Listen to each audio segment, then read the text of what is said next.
Prontinho. Aí, né? Beleza. Então, vamos começar. Bem, a aula de hoje vai ser sobre Aristóteles e a filosofia helenista, né? Ah, então, vamos começar. Primeiro, vamos pensar o contexto, né, do Aristóteles. Quem foi ele, porque, e o contexto em que ele estava, que vai influenciar muito a filosofia dele. E em qualquer filosofia, o contexto, qualquer pensamento, né, o contexto influencia muito, né? Então, primeiro, o Aristóteles, ele era grego, ele era ateniense, assim como Sócrates e o Platão. E quando ele estava com os 18 anos dele, ele entrou na Academia de Platão, que essa aqui é uma pintura representando a Academia de Platão, que era onde Platão ensinava a filosofia dele para a galera. E o Aristóteles foi um aluno muito, como fala? Foi um aluno muito reconhecido lá, um aluno dito brilhante, né? Na academia, porém, ele tinha algumas divergências com o Platão, várias divergências, inclusive. Ah, e quando o Platão morre, depois de um ano e meio que o Aristóteles estava na academia, o, o imperador da Macedônia, o Filipe da Macedônia, chamou Aristóteles para ensinar o filho dele. Esse filho dele, esse é o filho dele, tá nessa imagem, que é o Alexandre o Grande. Eu imagino que vocês já tenham ouvido falar, mas ele é o imperador que depois vai conquistar a Grécia e Atenas, que é onde essa galera toda vivia, né? Mas, enfim, o Aristóteles vai passar uma boa parte da vida dele ensinando para o Alexandre o Grande, até que o pai do Alexandre o Grande morre, e o Alexandre assume como imperador, e aí o Aristóteles vai voltar para Atenas. E voltando para Atenas, ele já está com a filosofia dele super consolidada, que, e ele vai começar a ensinar essa filosofia no Liceu. E o Liceu seria o tipo a Academia de Platão, só que no caso a de Aristóteles, que ele chamou de Liceu, e diferente do Platão, em que as pessoas ficavam muito naquele pensamento de pensar como as coisas são, de fazer filosofia através do pensamento e da discussão, né? Ele vai fazer de um jeito um tanto diferente. Eles tinham uma, uma tática que era a peripatética, nome engraçado, né? Peripatética, não precisa ser até esse nome, não, viu? Eu só tô falando mesmo. Mas nada mais era do que ele ensinava, levando os alunos dele para andarem por aí e observarem o mundo sensível, que como a gente vai ver agora na filosofia de Aristóteles, o mundo sensível para Aristóteles, na metafísica do Aristóteles, diferentemente do Platão, né?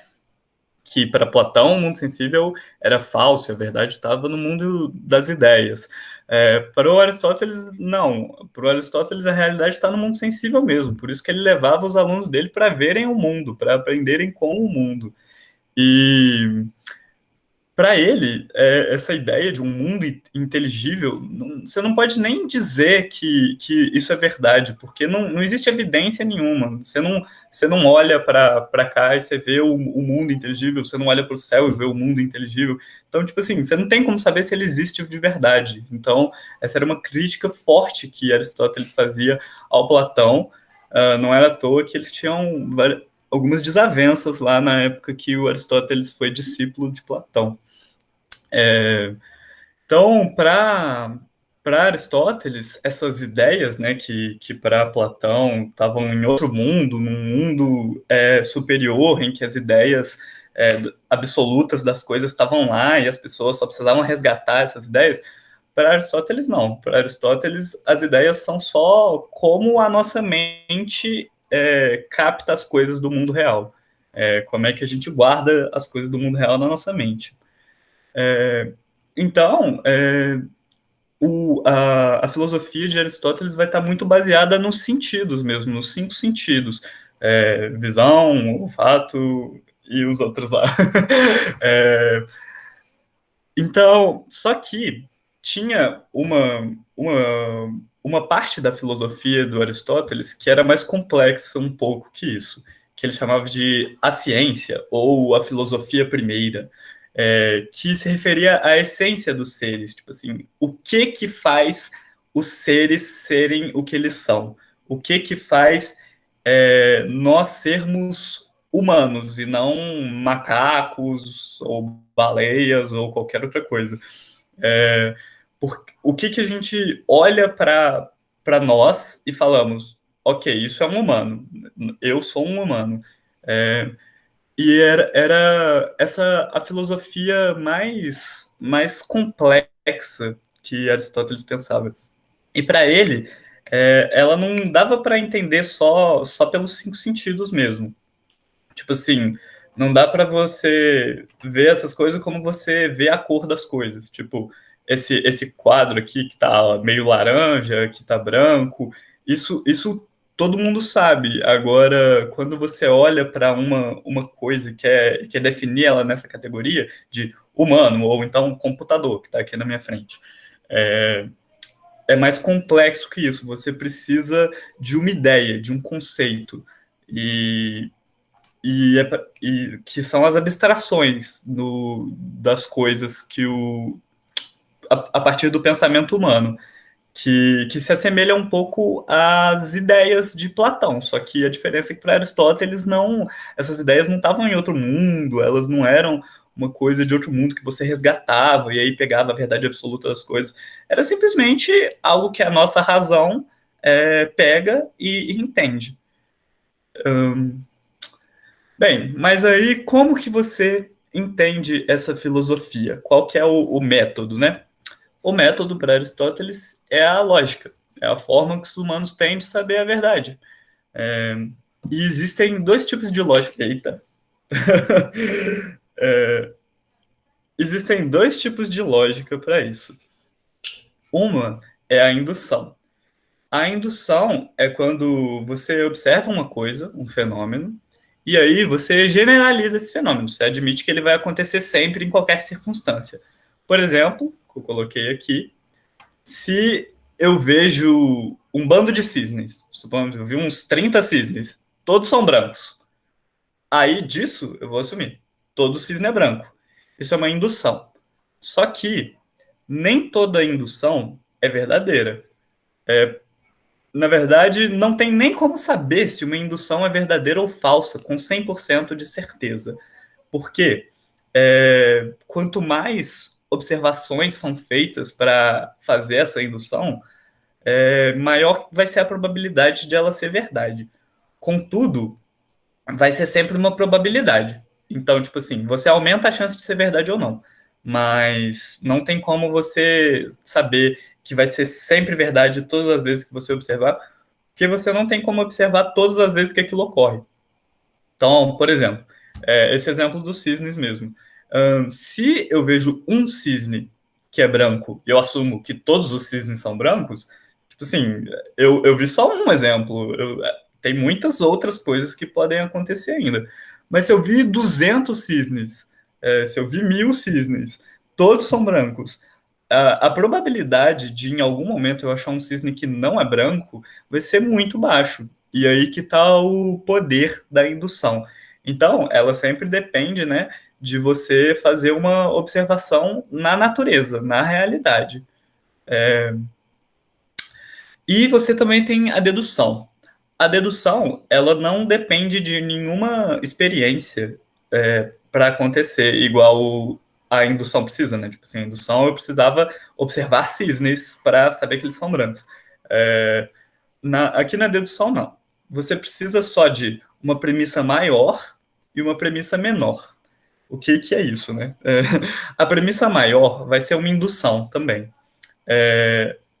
A, ela vai ser uma afirmação sobre uma categoria de ser, uma categoria ampla. E a premissa menor vai ser uma afirmação sobre uma subcategoria dessa premissa maior zona. Então, vou dar um exemplo para ficar mais fácil, que é meio difícil, né? Meio abstrato. Então, por exemplo, todo humano é mortal. É uma indução. Eu adquiri isso através de uma indução, porque eu já vi vários humanos durante toda a minha vida e todos morrem. Todos morrem eventualmente. Então, todo humano é mortal. É uma indução que eu fiz. E aí, eu pego uma subcategoria de humano. Então, Sócrates. Sócrates é humano.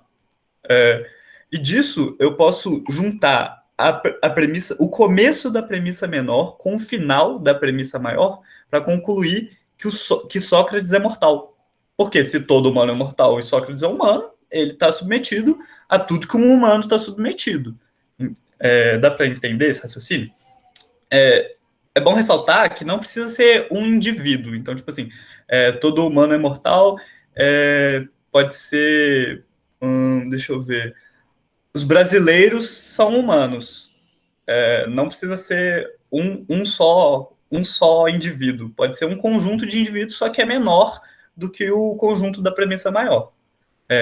Então, brasileiros não deixam de ser humanos, né? Todo brasileiro é humano.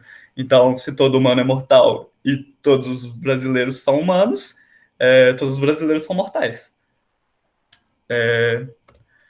Ok. Disso, a gente vai para caracterizar aquela ciência, aquela filosofia primeira que o Aristóteles fala, que é mais difícil de abstrair, que você tem que usar de conceitos e ideias humanas para entender isso. Que ele adquire através da lógica, desse método que a gente acabou de ver. Isso vai gerar a teoria das quatro causas. O que é? Para Aristóteles, todo ser, o ser é toda coisa, né? O que a gente usa para coisa serve para falar de ser. Todo ser ele vai ser composto por essas quatro causas. A causa material, que é o material daquela coisa, do que ela é feita. Por exemplo, uma cadeira de madeira. Ela é feita de madeira. A madeira pode fazer qualquer coisa. Tipo assim, você pode fazer com a madeira um móvel, uma cama, uma janela, sei lá. Pode fazer qualquer coisa com a madeira, mas então ela é só o material que é usado para fazer a cadeira. E aí tem a causa formal, que é a cadeira em si, que é a forma que aquele objeto tem, como é que ele é. Então, a cadeira, o material dela é de madeira, mas para ela ser uma cadeira, ela tem que ter aquela forma, né, com quatro pernas, um assento, um braço e um encosto atrás, por exemplo. Isso é uma cadeira, é a forma da cadeira. E na forma você encontra a essência das coisas, que é aquilo que a gente estava falando, né? De o que faz aquela coisa ser ela. Porque, como eu disse, né? A madeira em si, ela não dá a essência de nada. Ela é só a madeira e ela pode tomar várias formas. Então não tem como você caracterizar ela como essencial.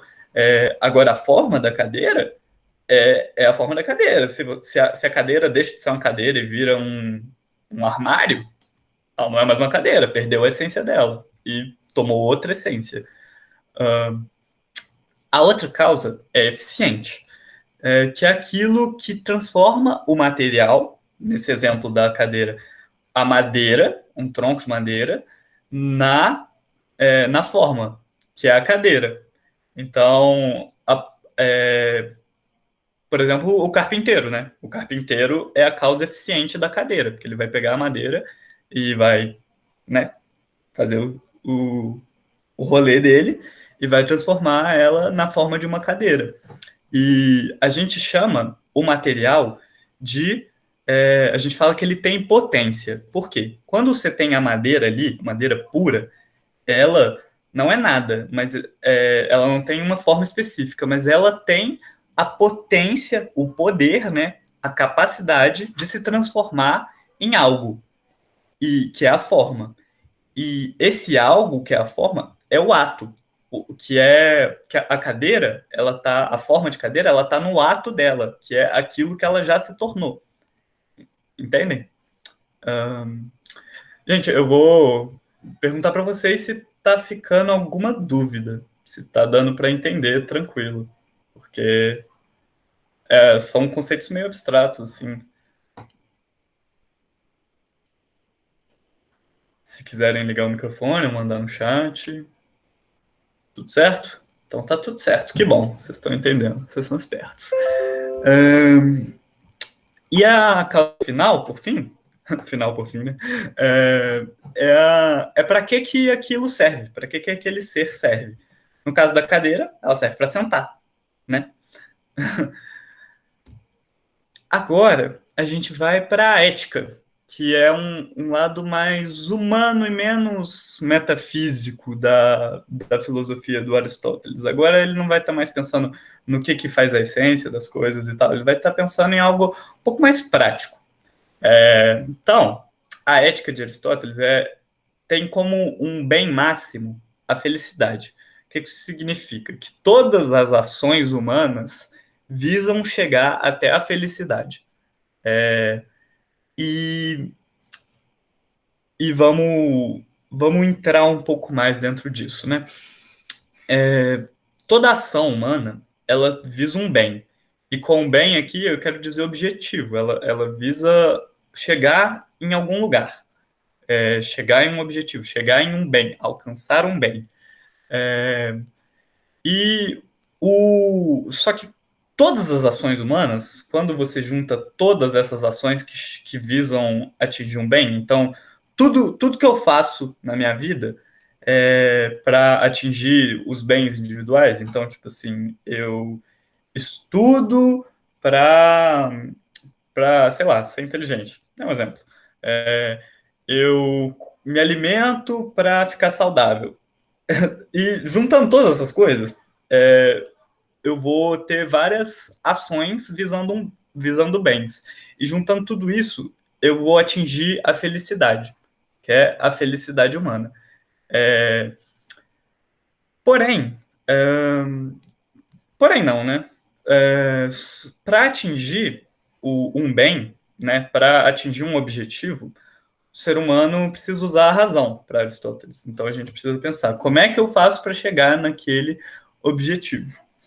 E o como você chega no objetivo é onde entra as virtudes.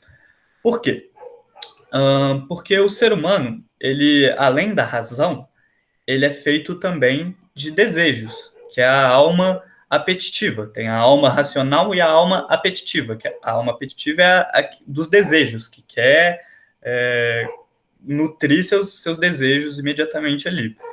E a razão, ela tem que chegar num meio termo entre desse desejo, para ela conseguir atingir essas virtudes que vão permitir que o ser humano atinja a felicidade.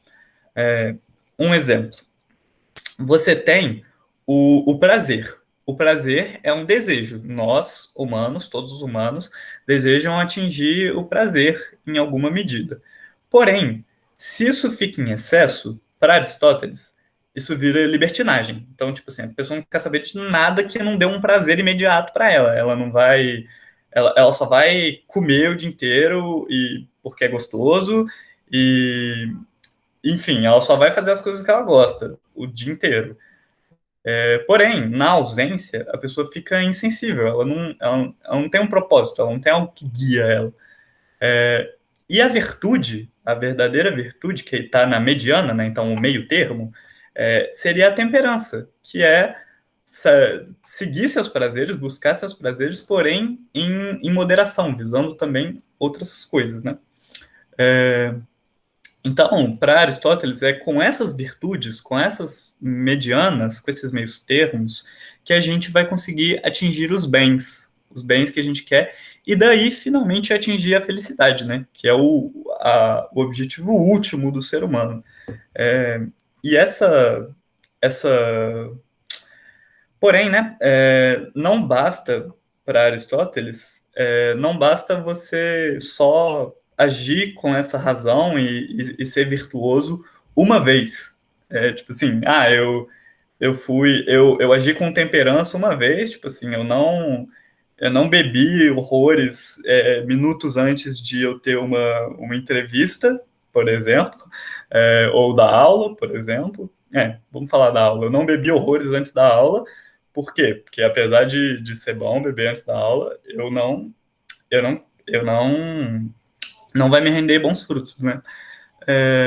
Se a pessoa fez isso uma vez só, em todas as outras vezes que ela teve aula, ela bebeu, é um exemplo extremo, mas só para dar para entender. É, isso não vai tornar ela uma pessoa virtuosa. Para ela ser virtuosa, ela vai ter que criar hábito, ela vai ter que fazer isso sempre. E aí a razão vai vencer os desejos e trazer uma forma.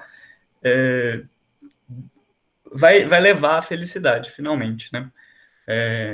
Só com um hábito mesmo. Não adianta fazer isso só uma vez, porque aí a razão não está vencendo os desejos, ela venceu uma vez e depois os desejos levaram todos. E a partir da ética, né, fica mais fácil da gente falar do pensamento político de Aristóteles, né? Por quê? Porque a felicidade. Pera, vou recomeçar. Por quê, né, que a ética torna mais fácil entender a política? Porque a essência do ser humano é ser um animal racional e um animal político. E o foco aqui é em ser um animal político. O que isso significa? Que o ser humano, ele não encontra felicidade se ele não conviver com outras pessoas. O ser humano não consegue ser feliz se ele estiver isolado das pessoas. E para viver então, para ser feliz, precisa viver com as pessoas.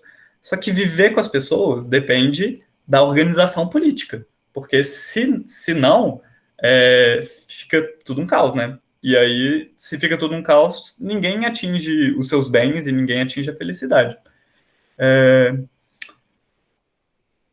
Então, essa que é a importância da organização política. Porém, é importante ressaltar que o pensamento grego ele é carregado de muitos preconceitos da época dos gregos mesmos, de quanto ao que é o cidadão, a cidadania. Porque para os gregos, cidadão era basicamente uns 30% da população grega, mais especificamente da população ateniense, né, porque a Grécia é bem grande. Então, da população ateniense, que seriam os homens maiores de idade e, e que fossem naturais de Atenas, que tivessem nascido em Atenas. Se fosse estrangeiro e se fosse escravo, que na época existia a escravidão, né, eles guerreavam com outros povos e, e os guerreiros que perdiam a guerra se tornavam escravos. Esses não eram considerados aptos a fazer essa política.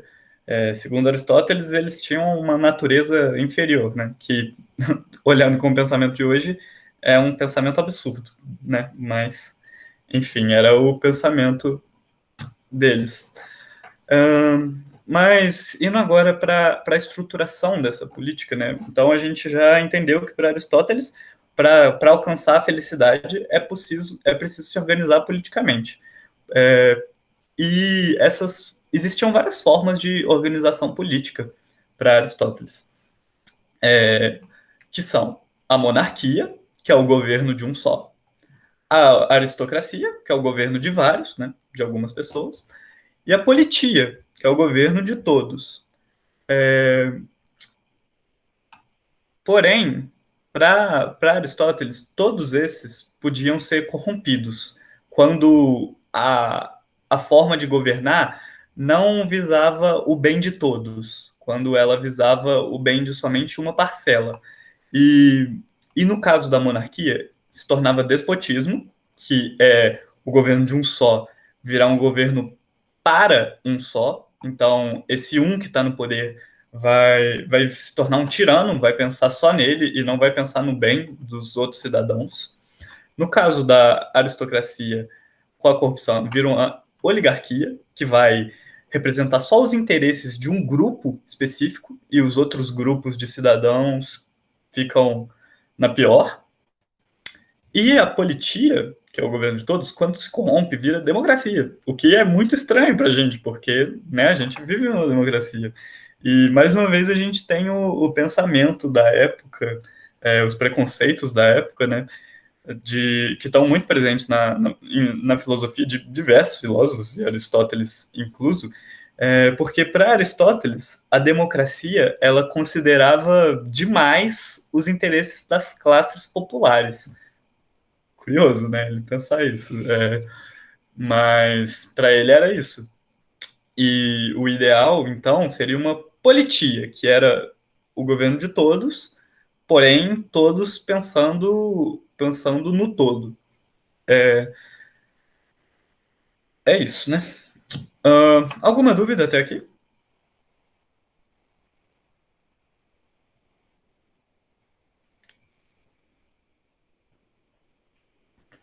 Podem responder no chat se tiver alguma dúvida. Ok, então tá bom. Então vamos seguir. Agora, a gente finalizou com Aristóteles. Só para quem quiser saber, o Aristóteles ele chegou na velhice dele, ele morreu com 60 anos, em torno disso, e depois de 20 anos ensinando lá no liceu para os discípulos dele. Então ele ficou todo esse tempo aí fazendo filosofia, escrevendo e tudo mais. Agora, a gente vai pular um pouquinho no tempo para entender a filosofia helenista. O que acontece com a filosofia helenista? Lembram do Alexandre o Grande, que o Aristóteles ensinou e tudo mais? Então, ele, depois de se tornar imperador, ele começou a expandir o território dele, a guerrear e expandir o território dele, e até que um dado momento ele chegou na Grécia. Aqui você tem o reino do Alexandre o Grande, que era o reino da Macedônia, quando ele, quando ele teve mais terra dominada. E como vocês podem ver aqui, a Grécia é um dos locais dominados. Então, quando ele dominou Atenas, ele dominou essa galera que fazia filosofia nessa época. É, o, ele dominou a região dessa galera que a gente estudou, os sofistas, Sócrates, Platão, Aristóteles, ele dominou essa região. Porém, diferentemente do que muitos imperadores fazem, o Alexandre ele não tentou oprimir a cultura dos povos que ele conquistou. Ele deixou rolar. Ele falou: continuem acreditando nos deuses que vocês acreditam, com o pensamento que vocês têm, e é isso aí. A única questão aqui é que vocês precisam pagar tributos pra gente, né? Então, tipo, precisava pagar comida para o reino da Macedônia, e que vocês são politicamente submissos a nós. Fora isso, façam, façam como quiserem. E isso possibilitou uma troca cultural entre todas essas regiões aqui muito grande. E essa troca cultural foi o que gerou a filosofia helenista. E uma característica dela é que a influência grega é muito forte. Porque a influência grega, apesar da Grécia ter sido conquistada, a cultura grega se espalhou por todas essas regiões aqui. E, lógico, se misturou com as culturas dessas regiões também. É, então, você vai ter aí a filosofia helenista. Essa filosofia helenista, inclusive, também ocorre no pensamento romano. Então, tipo assim, a gente tem aqui o reino da Macedônia, mas aí depois de um tempo, Roma, que é por aqui, né, na Itália, vai conquistar essa região e vai conquistar a Grécia junto. E aí essa filosofia helenista vai ser incorporada a Roma, inclusive. Então, esses pensadores que a gente vai ver agora, eles estão situados no tempo tanto durante a dominação macedônia, quanto no Império Romano, ok? E o que a gente vai ver muito nessa filosofia é o cuidado dos problemas da alma. Então aqui não vai se pensar, tipo assim, vai pensar política, vai pensar metafísica, também vai. Porém, o principal é os problemas da alma, tipo assim, como lidar com a angústia, com a tristeza, com a solidão, com o desespero. Esse é o princípio do pensamento helenista. Então vamos começar pelo cinismo. É, vocês provavelmente conhecem esse termo, né? às vezes as pessoas se acusam de cínica, né, numa discussão, é, e tem um pouco a ver com essa filosofia. Segundo esses caras, esse aqui é o Diógenes, o principal representante dessa filosofia. A felicidade está em viver de acordo com a natureza, de acordo com como os animais vivem. Para ele, a gente devia viver que nem os animais. E nisso, abandonar a convenção social, abandonar as coisas que a sociedade construiu e que a sociedade impôs nas pessoas. E por esse motivo, o Diógenes vivia, tipo assim, ele dormia em qualquer lugar, ele não ficava, ele comia qualquer coisa que tivesse, e ele andava muito junto de cachorros, que inclusive quinos, né? A origem dessa palavra vem de cachorro, cachorro em grego, porque as pessoas identificavam ele com cachorro, porque ele estava sempre andando com cachorro, e ele dormia em qualquer lugar, e ele comia qualquer coisa que desse para ele, qualquer resto que desse para ele. Ele não se importava com nenhuma convenção social, então deram esse nome, né, para eles. E segundo ele, então, tipo assim, se você rompe com todas as convenções, você não deve se importar com opiniões de pessoas ricas ou de políticos, porque tanto faz, aos olhos da natureza, essas pessoas são que nem você, então é isso aí. Para ele, você tinha que fazer o que você quiser mesmo e falar o que você quiser com quem fosse. E aí você atingiria a felicidade, porque você não se preocuparia com essas angústias que a sociedade causa.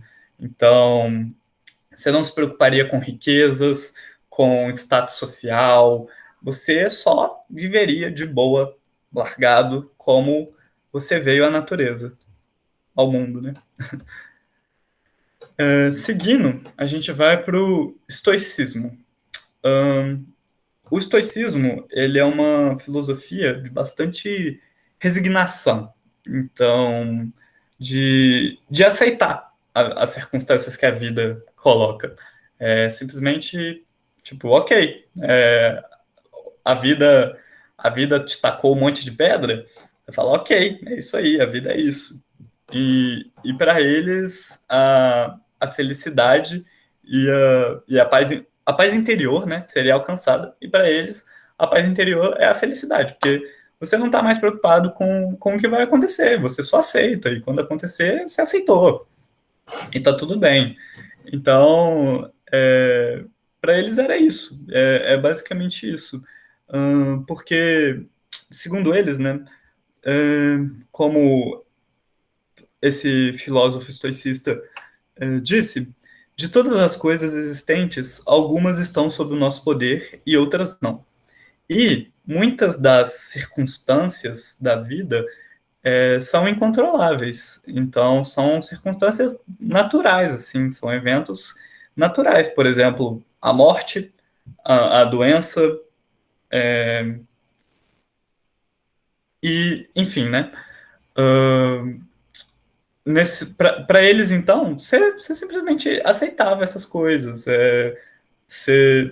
quando elas aconteciam. E assim você ficaria com a consciência limpa, tranquilo, porque tudo que acontecesse, você já estava pensando, a vida é assim, podia acontecer mesmo, e tá de boa. E é assim que os estoicos pretendiam curar esses males da alma, né, e viver uma vida mais harmônica, de certa forma. Agora vamos para o epicurismo. Aqui, bem, o princípio principal do epicurismo é isso, né? A felicidade está nos prazeres da vida terrena. É algo que, tipo assim, bem contrário ao que o pensamento cristão prega, né? Porque para eles não tem esse negócio de vida após a morte, os deuses eles não vão punir ninguém por nada que a gente faça, e então, se não tem vida após a morte, e se você não vai ser punido por nada que você faça, vamos viver a vida com o melhor que ela tem a oferecer, vamos procurar prazeres, vamos viver de boa e viver a vida ao máximo, né? Porém, essa ideia, né, pode soar meio estranha, pode pensar que, tipo assim, para eles a questão era, era buscar prazeres o dia inteiro, né? Tipo assim, comer o dia inteiro, transar o dia inteiro, dormir o dia inteiro, enfim. Só que não era bem isso. Para o Epicuro, que é o nome vem daí, né? Epicurismo vem de Epicuro, que foi o principal filósofo dessa filosofia. Para ele, você deve buscar por prazeres simples e virtuosos. Você deve satisfazer só os seus prazeres ali que você está sentindo necessidade naquele momento. Depois que você satisfez eles, você está de boa. Você não precisa ficar buscando desenfreadamente por prazeres. Ah, e existem para ele prazeres que são mais virtuosos, são melhores. Quais que são esses prazeres melhores? O que ele chama de prazeres naturais e necessários. Então, naturais, porque é normal, todo ser humano sente, todo. Desde que você nasce, você está predisposto a sentir isso. Por exemplo, sede ou fome. Uh, e necessários, que se você não suprir aquilo, você morre. Então, é, então por exemplo, aqui, beber água. Ou também poderia ser comer qualquer coisa. Para ele, esse é um prazer muito relevante, que deve ser suprido com certa frequência.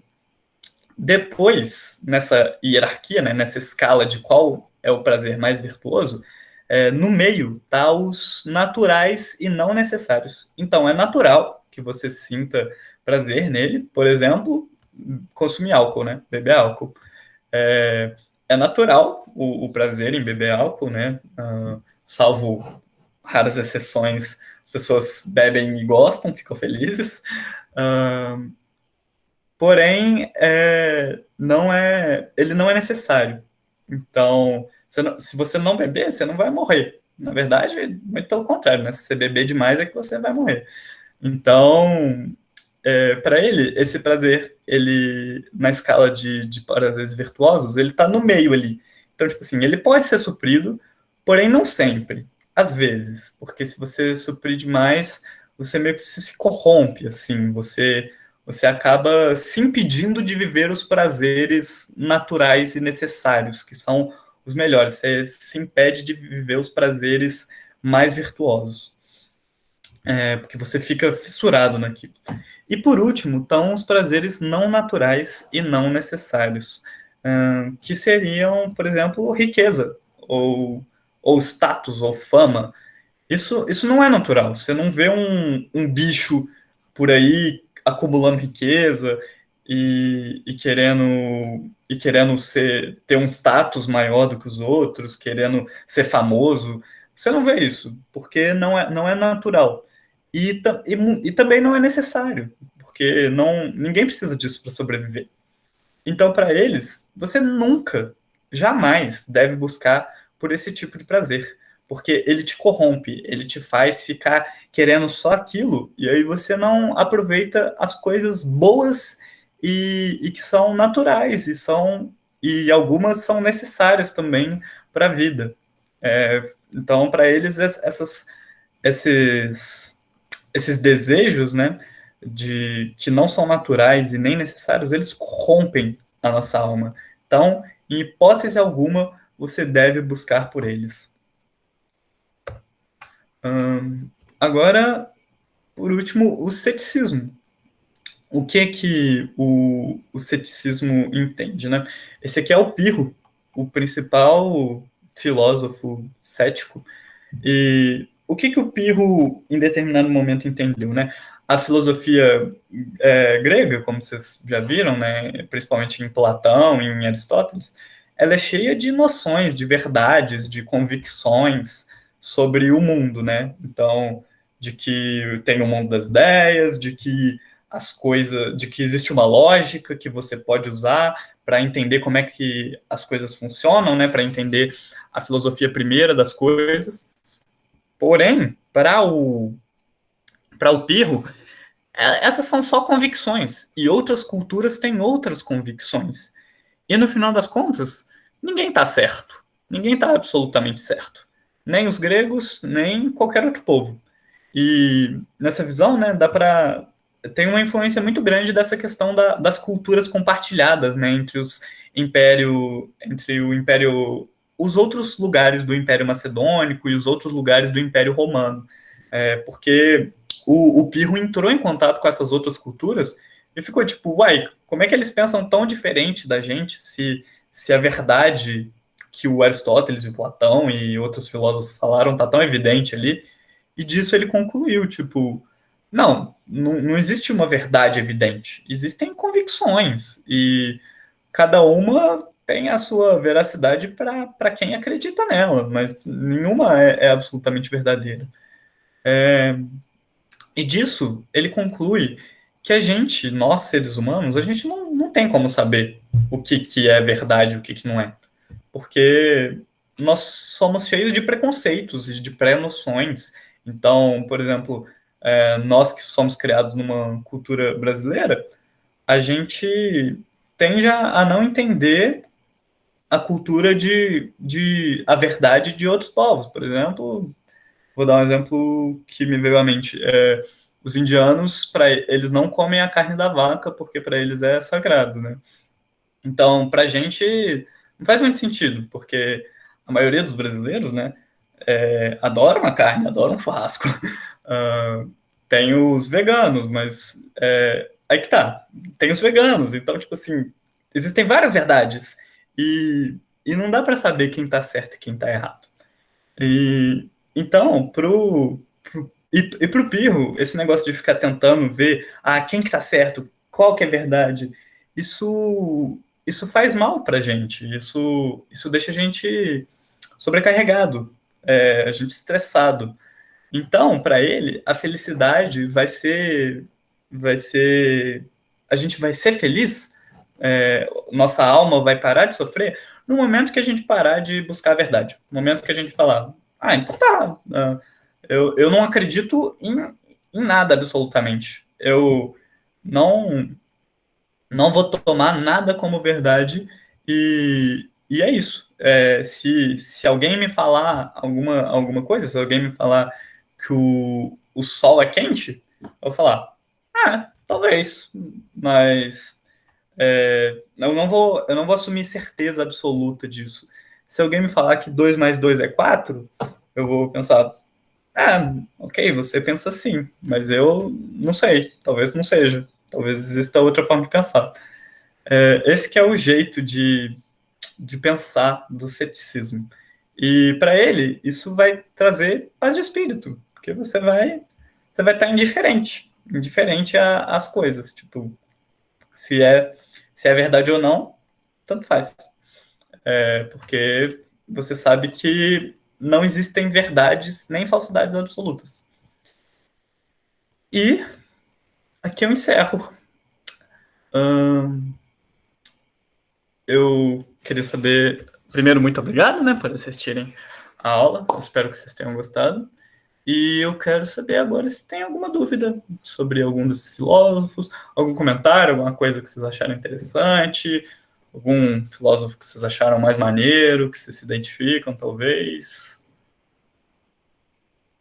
Podem falar no chat ou com a voz.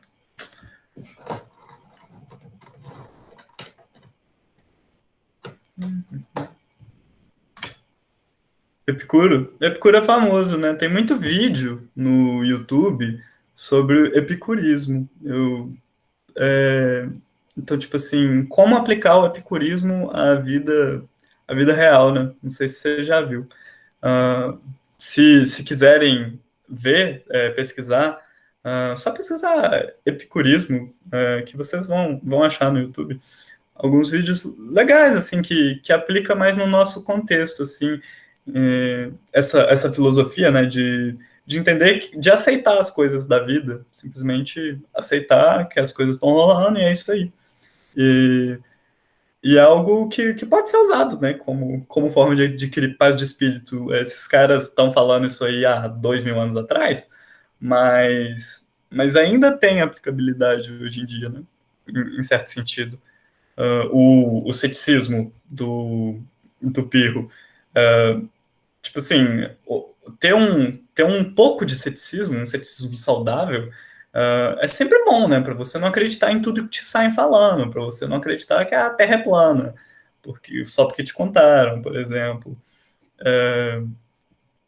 Então, o, o epicurismo, né? O buscar pelos.